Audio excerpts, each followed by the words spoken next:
Assalamualaikum warahmatullahi wabarakatuh. Perkenalkan, nama saya Nesya Zahra dengan NIM F1 S121222. Di sini saya akan mempresentasikan tentang kewirausahaan, bisnis baru, dan kepemilikan bisnis. Yang pertama, kewirausahaan. Definisi wirausaha yaitu kata wirausaha yang dewasa ini sering disebut entrepreneurship, merupakan kata yang awalnya diadopsi dari bahasa Prancis entreprendre yang berarti memulai atau melaksanakan. Sedangkan wirausaha ataupun wira swasta sendiri merupakan penggalan dari kata wira, swasta, dan usaha. Wirausaha adalah orang atau sekelompok orang yang melakukan usaha sendiri untuk memenuhi kebutuhannya. Wirausaha juga dapat diartikan sebagai orang yang memiliki keberanian untuk membuka dan menjalankan kegiatan yang sifatnya produktif dan mandiri. Wirausaha juga dapat didefinisikan sebagai usaha mengambil risiko dengan cara menjalankan usaha sendiri serta mempergunakan peluang-peluang yang ada sehingga tercipta usaha baru atau dengan melakukan pendekatan yang sifatnya inovatif sehingga usaha yang dikelola berpotensi untuk maju dan berkembang secara mandiri. Kedua, hakikat wirausaha. Seorang wirausaha pada hakikatnya memiliki berbagai ciri, sifat, serta watak yang membedakannya dengan orang-orang biasa. Seorang wirausahawan akan cenderung berkeinginan kuat untuk mewujudkan ide-ide kreatif dan inovatif yang ada dalam pikirannya menjadi kenyataan di dunia nyata. Berdasarkan beberapa kajian beberapa ahli, seorang wirausaha setidaknya memiliki 6 hakikat wirausaha, antara lain: A. Kewirausahaan adalah suatu nilai yang diwujudkan dalam perilaku yang dijadikan dasar sumber daya, tenaga penggerak, tujuan, siasat, kiat, proses, dan hasil bisnis. B. Kewirausahaan adalah suatu kemampuan untuk menciptakan sesuatu yang baru dan berbeda. C. Kewirausahaan adalah suatu proses penerapan kreativitas dan inovasi dalam memecahkan persoalan dan menemukan peluang untuk memperbaiki kehidupan. D. Kewirausahaan adalah suatu nilai yang diperlukan untuk memulai suatu usaha dan perkembangan usaha. E. Kewirausahaan adalah suatu proses dalam mengerjakan sesuatu yang baru dan sesuatu yang berbeda yang bermanfaat dan memberi nilai lebih. F. Kewirausahaan adalah usaha menciptakan nilai tambah dengan jalan mengombinasikan sumber-sumber melalui cara-cara baru dan berbeda untuk memenangkan persaingan. 3. Manfaat wirausaha. Setiap negara berupaya untuk meningkatkan jumlah wirausahanya. Hal ini disebabkan keberadaan wirausaha dapat memberikan manfaat tidak hanya bagi individu wirausaha sendiri, melainkan dalam skala besar juga bermanfaat bagi negara. Berikut ini adalah beberapa manfaat dengan adanya wirausaha. Pertama, sebagai pionir dalam menyediakan lapangan pekerjaan. Kedua, sebagai kreator utama terciptanya pembangunan bagi lingkungan sekitar. Dan ketiga, secara pribadi dapat menjadi teladan melalui sikap berani mengambil resiko, jujur, tidak merugikan orang lain, maupun sikap-sikap terpuji lainnya. Keempat, keuntungan dan kelemahan wirausaha. Keuntungan menjadi wirausaha adalah: A. Terbuka peluang untuk mencapai tujuan. B. Terbuka peluang mendemonstrasikan potensi secara penuh. C. Terbuka peluang untuk membantu masyarakat dengan usaha konkret. D. Terbuka peluang untuk menjadi bos. Sedangkan secara umum, kelemahan menjadi wirausaha adalah penghasilan yang tidak pasti, bekerja keras dengan waktu yang terbatas, dan terakhir, kualitas kehidupan rendah sebelum mereka berhasil. B. Franchising. Pengertian franchise. Franchise sebagai suatu bentuk organisasi terus berkembang dan semakin menarik perhatian, karena hal-hal yang ditawarkan oleh bisnis ini menyangkut jasa, pekerjaan, dan peluang profesi mandiri. Tampak bahwa franchise pada dasarnya adalah suatu bentuk bisnis di mana franchisor dengan paket atau sistem bisnis yang telah teruji di pasar dan produk atau jasa sebagai unsur sentralnya. 2. Bisnis franchise dan pengembangan UKM. Bisnis franchise dapat memegang peran penting dalam pengembangan UKM di suatu negara, sebab franchise merupakan bentuk kemitraan antara suatu perusahaan besar dengan UKM sebagai pemegang hak atas pengelolaan gerai dengan menggunakan merek dagang franchisor. beserta berbagai kemudahan bisnis yang ditawarkan. 3. Peran bisnis franchise terhadap pertumbuhan ekonomi. Bisnis franchise melalui pengembangan UKM mempunyai peran terhadap pertumbuhan ekonomi daerah yang pada akhirnya dapat berdampak pada perekonomian suatu negara. Pertama, bisnis franchise mengharuskan adanya transfer pengetahuan kepada mitra kerjanya.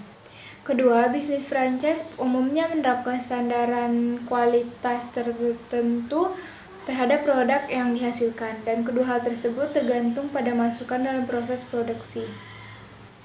Dengan demikian, proses pembelajaran tidak hanya terjadi di tingkat gerai, tetapi juga pada interaksi gerai dengan lingkungannya.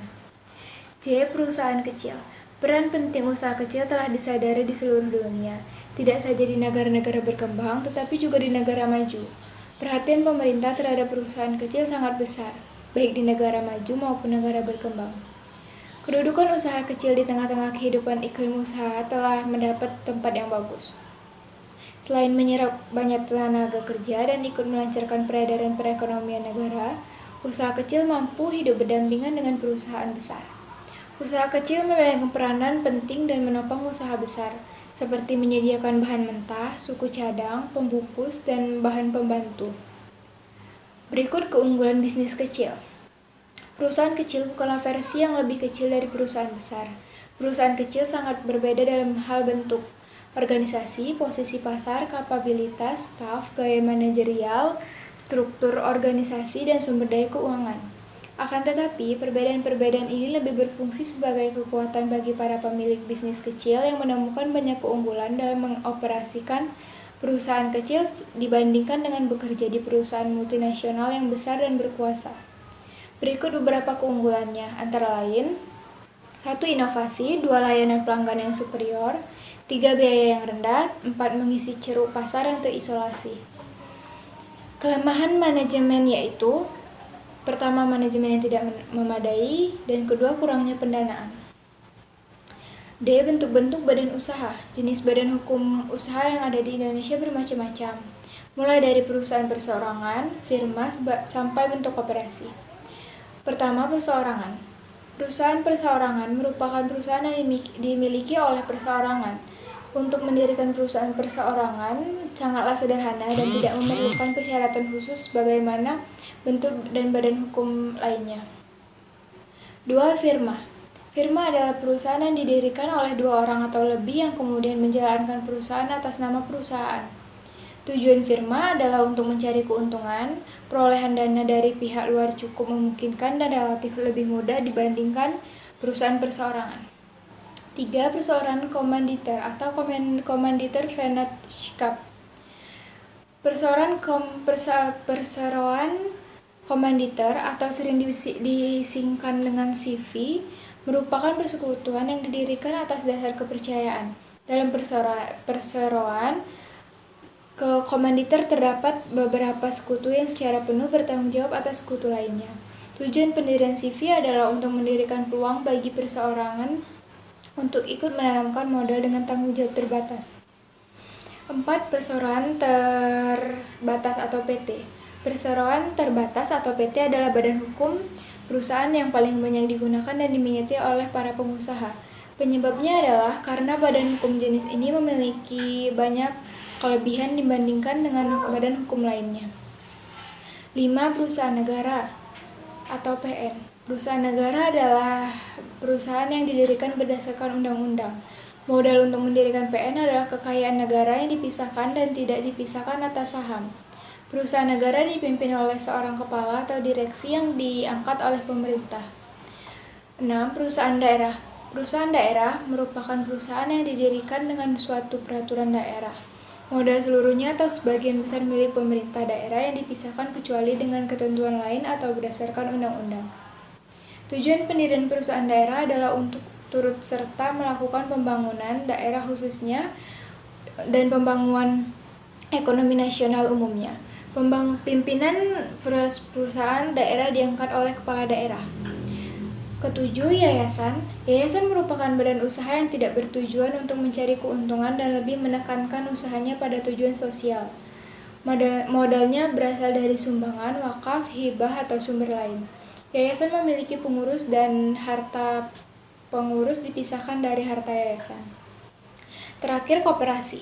Menurut Undang-Undang Nomor 25 Tahun 1995, koperasi adalah badan usaha yang beranggotakan orang-orang atau badan hukum koperasi dengan melandaskan kegiatannya berdasarkan prinsip koperasi sekaligus sebagai gerakan ekonomi rakyat yang berdasarkan atas kekeluargaan. Modal dari koperasi terdiri dari modal sendiri dan modal pinjaman. Tujuan koperasi adalah untuk membangun dan mengembangkan kemampuan ekonomi anggota pada khususnya dan masyarakat pada umumnya. Terakhir, perbedaan wirausaha dan usaha kecil. Perbedaan dari kewirausahaan dan perusahaan kecil sebenarnya sangat mendasar. Pada umumnya, perusahaan kecil memiliki badan hukum yang jelas, sedangkan wirausaha jarang yang memiliki badan hukum yang jelas.